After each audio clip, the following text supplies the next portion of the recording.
ලංකාවේ car market එක හොල්ලපු Japan car දෙකක්. එක පැත්තකින් Corolla AE91 අනිත් පැත්තෙන් Corolla AE100. සල්ලි වලට වටින්නේ මොකද්ද? එහෙනම් වීඩියෝ එකට ලයික් එකක් දාන ගමන් අපි වැඩේ පටන් ගමු. මුලින්ම බලමු මේ දෙකේ එන්ජින්. AE91 එකේ ගොඩක් වෙලාවට එන්නේ 1500cc 5A FE එන්ජින් එක.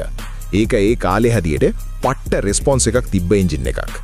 හැබැයි AE100 එකට එනකොට Toyota එක මේක තවත් ස්මූත් කළා.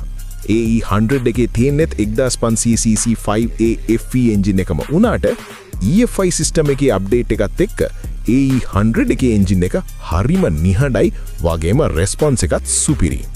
BHP පැත්තෙන් බැලුවොත් දෙකම 93 ඉඳන් 105 වගේ රේන්ජ් එකක සෙල්ලම් කරන්නේ. හැබැයි AE91 එකේ තියෙන්නේ නියම ඕල්ඩ් ස්කූල් ජපාන් ගැම්ම. AE100 එකේ තියෙන්නේ පිරිපහදු කරපු මොඩර්න් ෆීල් එකක්. දැන් බලමු පාරේ හැසිරීම. AE91 එක බරින් අඩුයි. ඒ නිසා ඇක්සලරේට් කරනකොට දැනෙන ගැම්ම AE100 එකට වඩා වැඩි කියලා හිතනවා. හැබැයි කෝනර් එකක් ගන්නකොට හයි ස්පීඩ් යනකොට AE100 එකේ ස්ටෙබිලිටි එක ගොඩක් වැඩි. AE100 එකේ සස්පෙන්ෂන් එක පට්ට සොෆ්ට්. පාරේ වලවල් වල වැටෙනකොට පවා AE100 එකේ සැප පහසුව උපරිමයි. හැබැයි ඔයාලට ඕන රෝ ඩ්‍රයිවිං එක්ස්පීරියන්ස් එකක් නම් AE91 එකේ හැන්ඩ්ලිං වලට තාමත් ගහන්න කාර් එකක් නැති තරම්. ලංකාවේ අපිට වැදගත්ම දේ තෙල් වැඩ කරන එක. මේ කාර් දෙකම ලංකාවේ ප්‍රසිද්ධම තෙල් බොන්නේ නැති වාහන විදිහට.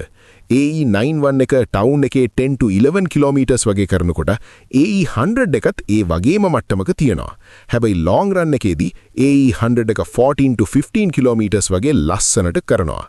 ඒත් එකත් මතක තියාගන්න. මේ වාහන දැන් පරණයි. ඒ නිසා ඔයා මේක මේන්ටේන් කරන විදිය අනුව තමයි තෙල් වැඩ කරන්නේ. හැබැයි කොහොම බැලුවත් අද කාලේ තෙල් මිලට ඔයාලට බය නැතුව පාරට දාන්න පුළුවන් කාර් දෙකක් තමයි මේ. මේ දෙකෙන් ඔයා කැමතිම මොකේද? කමෙන්ට් එකක් දාන්න. Safe ride.